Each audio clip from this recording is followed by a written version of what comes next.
नमस्कार। युवा यूपीएससी के प्लेटफॉर्म पे आपका स्वागत है। जेपीएससी के लिए हमारी कक्षाएं रात को 8 बजे से 10 बजे तक और सुबह 7:30 से 9 बजे तक चलाई जा रही हैं, जो मुख्य परीक्षा और प्रीलिम्स के लिए दोनों के लिए चल रही हैं। साथ ही बीपीएससी जेपीएससी के लिए उत्तर लेखन अभ्यास रविवार को चलाया जा रहा है।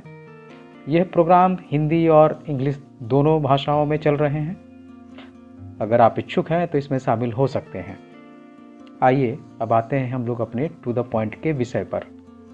हमारा इस वीडियो का विषय है टू द पॉइंट के लिए सेमीकंडक्टर और भारत। इसमें हम लोग इसके इंट्रो, उसके बाद में सेमीकंडक्टर के घरेलू उत्पादन पर क्यों जोर दिया जा रहा है, उस पर अमेरिका के साथ समझौता और अन्य प्रयास जो भारत इसमें कर रही है, साथ ही वे समस्याएं जिनका सामना भारत को सेमीकंडक्टर के विकास के लिए जूझना पड़ रहा है, और अंतिम में सेमीकंडक्टर में आत्मनिर्भरता की आवश्यकता क्यों है या सेमीकंडक्टर इंडस्ट्री से भारत को क्या लाभ है।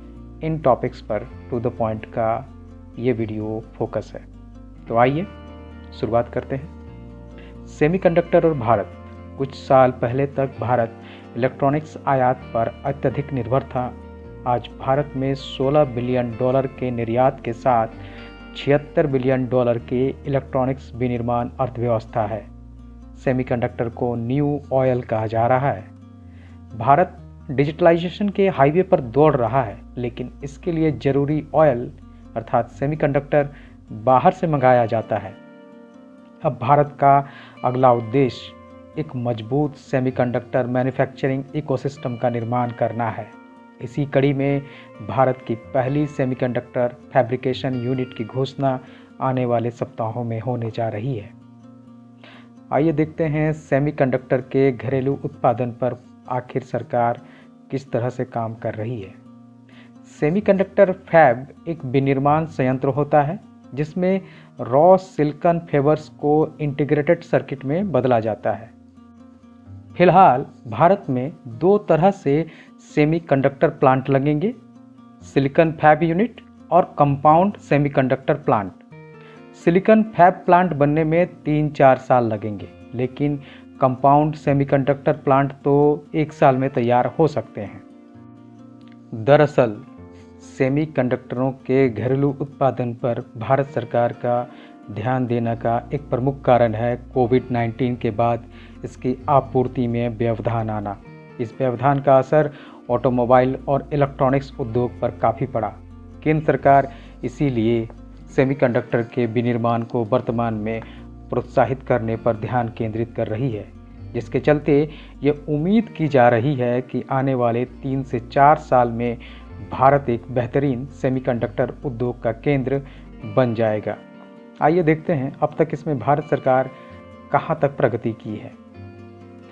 पिछले सप्ताह अमेरिका और भारत ने सेमीकंडक्टर आपूर्ति श्रृंखला स्थापित करने और नवीनतम साझेदारी के लिए समझौता किया था, जिससे वैश्विक अर्थव्यवस्था में चिप्स के महत्व का पता चलता है। इसके तहत अमेरिका भारत को सेमीकंडक्टर टेक्नोलॉजी देने में मदद करेगा। इस समझौते का उद्देश्य भारत और अमेरिका दोनों देशों की चीन और ताइवान जैसे खिलाड़ियों पर निर्भरता को कम करना है। इन सेमीकंडक्टरों और चिप्स का निर्माण हिस्सा एक बहुस्तरीय प्रक्रिया है। इसमें आपूर्ति श्रृंखला नेटवर्क, कच्चा माल, डिजाइनिंग, आईपी अधिकार, असेंबली, हाथ से काम, उपचार से संबंधित कई चरण शामिल होते हैं। ये सब अकेले एक देश के लिए शुरू करना और वितरित करना संभव नहीं है। इस दृष्टि से भारत ने अमेरिका के साथ जिस समझौता ज्ञापन पर हस्ताक्षर किए हैं, वो वैश्विक सेमीकंडक्टर केंद्र बनने की भारत की महत्वाकांक्षाओं में एक बहुत ही सकारात्मक पहल का केंद्र बनने जा रहा है। दूसरा, भारत को सेमीकंडक्टर उद्योग का वैश्विक हब बनाने के विजन के साथ केंद्र सरकार ने इंडिया सेमीकंडक्टर मिशन की शुरुआत की।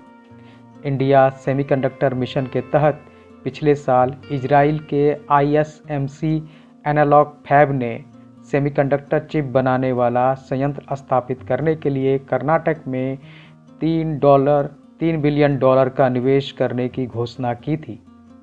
इसके बाद तीसरा, ताइवान की इलेक्ट्रॉनिक कंपनी फॉक्सकॉन और स्थानीय समूह वेदांता द्वारा $19.5 बिलियन के निवेश की घोषणा भी की गई।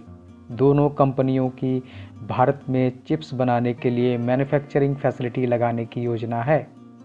तो वर्तमान में ये 3 प्रयास भारत में सेमीकंडक्टर को लेकर किए जा रहे हैं। आइए भारत की समस्याओं को देखते हैं। तो सेमीकंडक्टर मैन्युफैक्चरिंग के लिए 3 समस्याएं भारत में प्रमुख हैं। पहला, काफ़ी बड़ी मात्रा में निवेश। अरबों डॉलर के निवेश के भारी भरकम मात्रा का होना भारत के लिए सुविधाजनक नहीं है। दूसरा, प्राकृतिक संसाधन। और तीसरा, बेहद कुशल मैन पावर की आवश्यकता होती है इस पे। आइए अब देखते हैं कि सेमीकंडक्टर में आत्मनिर्भरता की ज़रूरत क्यों है, अर्थात भारत इसमें क्यों आत्मनिर्भर होना चाह रहा है या फिर इससे क्या लाभ है। मौजूदा समय में जब से रूस और यूक्रेन के बीच युद्ध शुरू हुआ है, तब से दुनिया में सेमीकंडक्टर की आपूर्ति बुरी तरह से प्रभावित हुई है।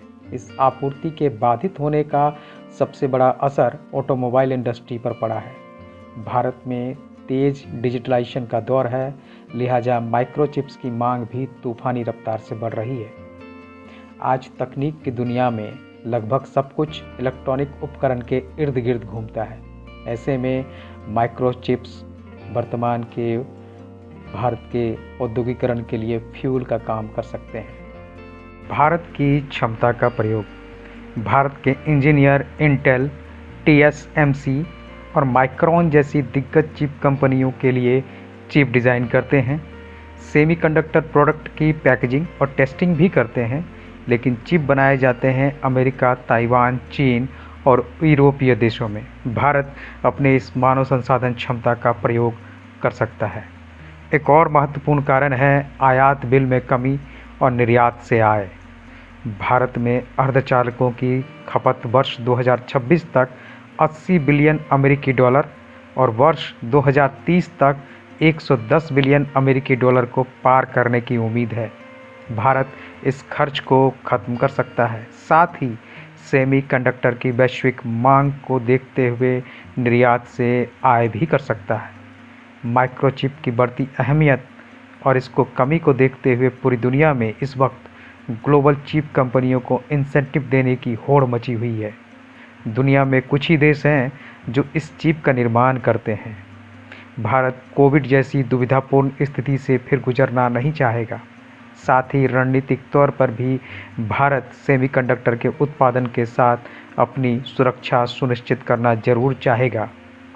अभी वर्तमान में संयुक्त राज्य अमेरिका, ताइवान, दक्षिण कोरिया, जापान और नीदरलैंड इसके अग्रणी निर्माता और निर्यातक हैं। अतः भारत को भी इस अवसर का ज़्यादा से ज़्यादा लाभ उठाना चाहिए। भारत सेमीकंडक्टर कंपनियों को दुनिया में सबसे अच्छा इंसेंटिव दे रहा है। भारत के पास टैलेंट है, संसाधन की भी कमी नहीं है। भारत में दुनिया का सबसे बड़ा रिफाइनरी लग सकता है, सबसे बड़ा सोलर प्लांट बना सकता है, तो सेमीकंडक्टर प्लांट क्यों नहीं। धन्यवाद।